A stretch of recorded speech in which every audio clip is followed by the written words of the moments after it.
Coucou tout le monde et bienvenue dans ma nouvelle vidéo. Alors aujourd'hui on va parler du strobing. Mais qu'est-ce que c'est que ce truc? Eh bien en fait c'est actuellement le concurrent direct du contouring. C'est-à-dire qu'au lieu de mettre du bronzer et de sculpter le visage avec des fards foncés, on va utiliser que des fards clairs pour mettre en relief les points lumière du visage. De toute façon, je vous explique tout ça juste après, étape par étape. Et puis bien sûr, c'est ma vision à moi du strobing, hein, donc vous n'êtes pas obligé de suivre le truc à la lettre. Il y en a plein qui le font différemment. Vous pouvez même juste avoir de l'highlighter et dire que vous vous êtes fait strober. Voilà. Allez, place au strobing. Donc là pour l'instant sur mon teint, j'ai juste le fond de teint, toujours le même depuis ma vidéo sur le teint. D'ailleurs si vous ne l'avez pas vu, je vous invite à aller regarder. Donc c'est le Lasting Finish de Rimmel, voilà, qui est vraiment très bien. Et en anti-cerne, j'utilise toujours le Pro Longwear de MAC, donc qui est très bien, très couvrant. Par contre il est un petit peu asséchant. Donc là j'ai fait le fond de teint et l'anti-cerne comme ma routine classique pour le teint, sauf que je vais venir avec un anti-cerne plus clair, éclairer quelques zones. Donc ça c'est le Make Up Forever Ultra HD.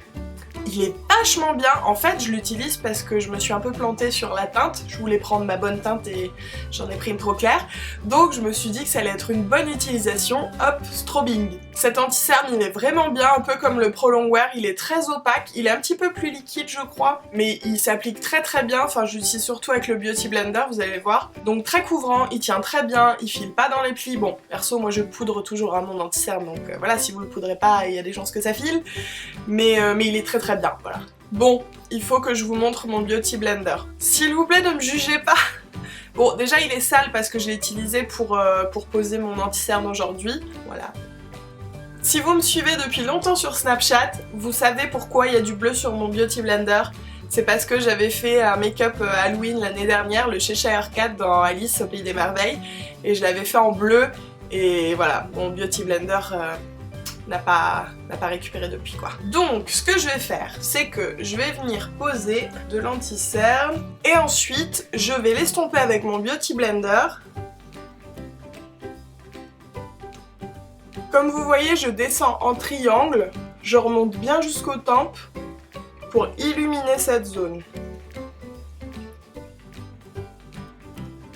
Quand ça c'est fait, je prends toujours le même anti-cerne et j'en mets un petit peu sur le nez, sur le front, hop, le menton et un petit peu au niveau de l'arc de Cupidon. Voilà. Et je vais estomper tout ça au Beauty Blender. Je sais pas si vous voyez grand chose avec la luminosité là de mon filmage. Avec ce qui vous reste sur le Beauty Blender, vous pouvez venir poser un petit peu de couleur claire sur les mâchoires, juste en dessous de là où vous auriez normalement fait votre contouring, vous savez, juste là.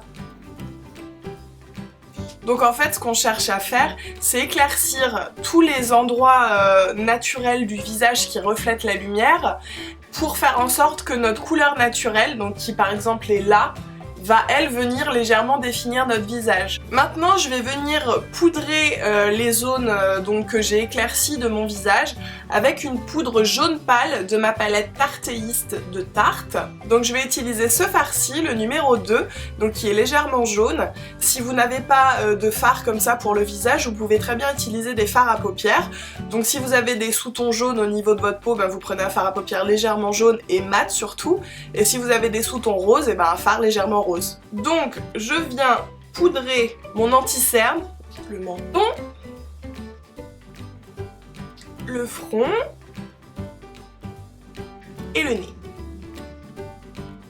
Alors oui, quand je dis le nez, c'est l'arête quoi, hein, c'est tout. Maintenant je vais venir prendre le petit highlighter du milieu parce qu'il est vraiment pas très voyant, enfin limite pas du tout en fait.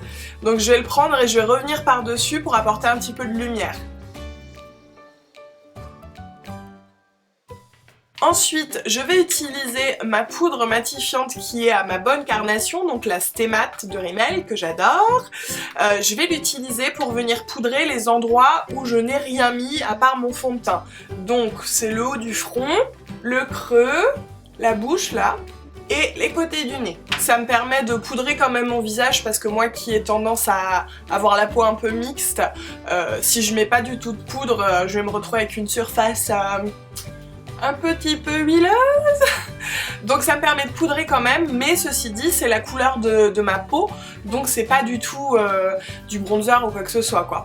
Mais cette étape vous pouvez vous en passer, si vous n'avez pas besoin de poudrer autant votre visage, ne le faites pas hein. Étape indispensable pour moi dans le strobing, c'est un petit coup de blush parce que sinon j'ai l'air un peu blanche quoi. Donc mon petit blush du jour c'est le Pink Perfect d'Herborian qui est, mais alors, superbe. Déjà il a une petite application houppette comme ça, donc c'est trop pratique pour les week-ends et tout, vous savez. Vous avez juste à hop, et voilà, et puis poc poc, il n'y a même pas besoin de pinceau. Et puis surtout la couleur, vous allez voir, ça fait vraiment des joues rosées par le froid de l'hiver quoi. Ensuite après le blush, l'étape indispensable du strobing, c'est l'highlighter. C'est-à-dire que si vous voulez faire du strobing, vous pouvez commencer à partir de maintenant et oublier tout ce que j'ai fait avant. Parce que moi c'est une façon de sculpter un peu plus mon visage, on va dire, avec les produits crème clairs, etc. Mais vous pouvez vous contenter de l'highlighter, hein. Franchement. En gros, l'highlighter suffit au strobing. Mais vraiment quoi. Si vous regardez des photos et tout sur internet, on voit quoi? On voit que c'est glowy quoi, voilà, c'est le travail de l'highlighter. Donc je prends un petit peu d'highlighter avec mon pinceau biseauté. J'en ai pris beaucoup en fait. Enfin, ceci dit, il en faut beaucoup. Mais je sais pas si vous allez bien voir en fait le rendu là avec ma lumière. On va voir hein. Donc j'en mets sur le haut des pommettes et je descends jusqu'à la pommette. Oui, ça normalement je le fais jamais. Sauf que avec le strobing, on peut se permettre des folies au niveau de l'highlighter. Le menton. Et alors là, je vais y aller plus doucement, juste sur l'arête du nez. Et avec ce qu'il me reste sur le pinceau, je fais le front et le dessus des sourcils. Mais vraiment sur le front, faut y aller très doucement parce que si vous mettez trop d'highlighter, on va juste avoir l'impression que vous brillez, genre à cause du sébum. Donc faut faire très très léger. Ensuite, je vais venir prendre mon doigt et en mettre un peu au niveau de l'arc de Cupidon. Et voilà, c'est fini.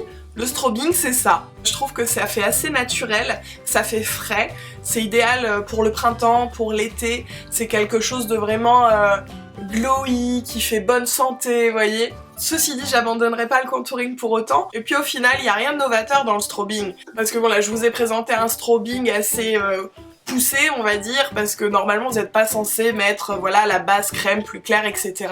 Moi j'ai vraiment voulu aller au bout du truc, mais comme je vous ai dit, vous pouvez vous contenter de l'highlighter et du coup bah il y a vraiment rien de novateur quoi. C'est vous faites votre teint normal, sans bronzer et vous mettez de l'highlighter. Donc bon, c'est un peu un phénomène de mode. Et voilà, maintenant si on vous parle du strobing, et ben vous saurez ce que c'est. Enfin j'espère. J'ai été claire? Donc voilà, la vidéo est finie. Comme vous voyez, j'ai rajouté du liner, du mascara et puis un petit peu de gloss rose. Chose que j'ai oublié aussi, j'ai mis évidemment encore de l'highlighter en coin interne et puis sous le sourcil. Et donc j'espère que cette vidéo vous a plu. Si c'est le cas, n'hésitez pas à me laisser un petit pouce en l'air. Et puis surtout, dites-moi en commentaire ce que vous pensez du strobing. Est-ce que vous avez déjà testé? Est-ce que vous avez envie de le faire? Est-ce que vous préférez le strobing au contouring? Enfin, je veux tout savoir. Sur ce, je vous fais des gros bisous et je vous dis à la prochaine dans ma nouvelle vidéo.